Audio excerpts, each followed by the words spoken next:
Baharudin Yusuf Habibie atau yang lebih dikenal dengan B.J. Habibie adalah Presiden ketiga Republik Indonesia. Habibie menjadi Presiden Indonesia menggantikan Pak Soeharto di era reformasi pada masa transisi dari krisis ekonomi ke proses pemulihan. Pada masa ini, Habibie menerapkan reformasi kebijakan ekonomi demi mengembalikan stabilitas ekonomi bagi seluruh masyarakat Indonesia. Pemerintahan Habibie berhasil menurunkan laju inflasi dan distribusi kebutuhan pokok mulai kembali berjalan dengan baik. Hal ini menunjukkan bahwa Bapak Habibie benar-benar bekerja untuk rakyatnya dengan memberikan solusi terhadap permasalahan yang ada di masyarakat pada saat itu. Selanjutnya yaitu akuntabel. Nilai akuntabilitas yang terdapat dalam sosok B.J. Habibie terlihat jelas dalam jiwa kepemimpinannya.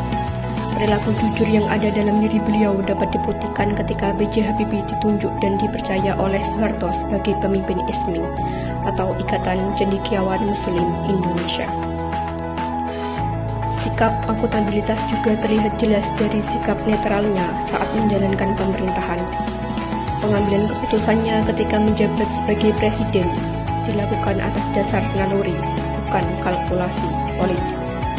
Nilai kompeten. B.J. Habibie memiliki semangat belajar yang tinggi. Dibuktikan dengan sejak kecil B.J. Habibie hanya tidur 4,5 jam perharinya, dan beliau menggunakan sisa waktunya untuk menyerap dan menganalisis lingkungan. B.J. Habibie kemudian melanjutkan pendidikannya hingga beliau memperoleh gelar doktor insinyur di Jerman.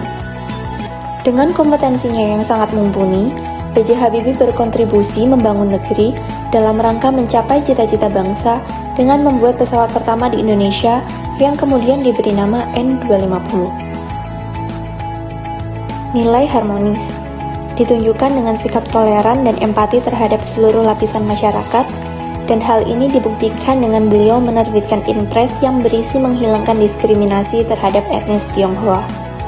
Pak Habibie adalah sosok yang bisa kita contoh tentang loyalnya dalam berperilaku, karena kan Pak Habibie rela meninggalkan semua pekerjaan yang sudah ia laksanakan di Jerman demi untuk melaksanakan tugasnya di Indonesia, menjadi Menteri Riset dan Teknologi di Indonesia.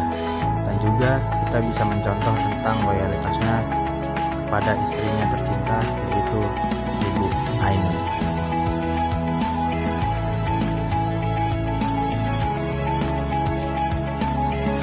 Habibie, tokoh inovasi. Kehidupan Bapak Baharudin Yusuf Habibie sedari kecil hingga ia menjejakkan kakinya di Jerman untuk menuntut ilmu lebih tinggi menasihatinya untuk menjadi sosok yang adaptif. Sepeninggal ayahnya pada saat Pak Habibie berusia 14 tahun, menyebabkan ibunya berjuang untuk menafkahi putra-putrinya seorang diri. Saat berkuliah di Jerman, Pak Habibie muda seringkali harus berhemat karena terlambatnya uang kuliah yang dikirim oleh ibunya, karena ia mengutamakan cita-cita daripada membelanjakan uangnya untuk kegiatan hiburan semata. Sosok Pak Habibie yang merupakan seorang muslim harus beradaptasi di lingkungannya yang kala itu mayoritas penduduknya beragama Katolik.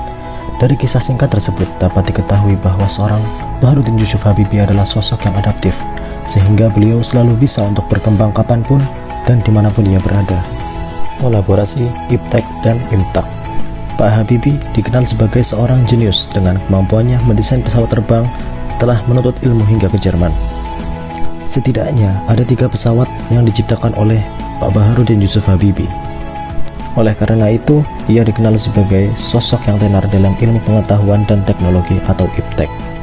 Tokoh yang pernah menjadi Presiden Republik Indonesia ketika tersebut juga berperan besar dalam program peningkatan iman dan takwa atau IMTAK. Ia menjadi tokoh sentral sekaligus pemimpin Ikatan Cendekiawan Muslim Indonesia atau ICMI. Salah satu bentuk program yang dijalankan Pak Habibie adalah mendirikan Magnet School yang kemudian bertransformasi menjadi Madrasah Aliyah Negeri Insan Cendekia atau MAN ISI.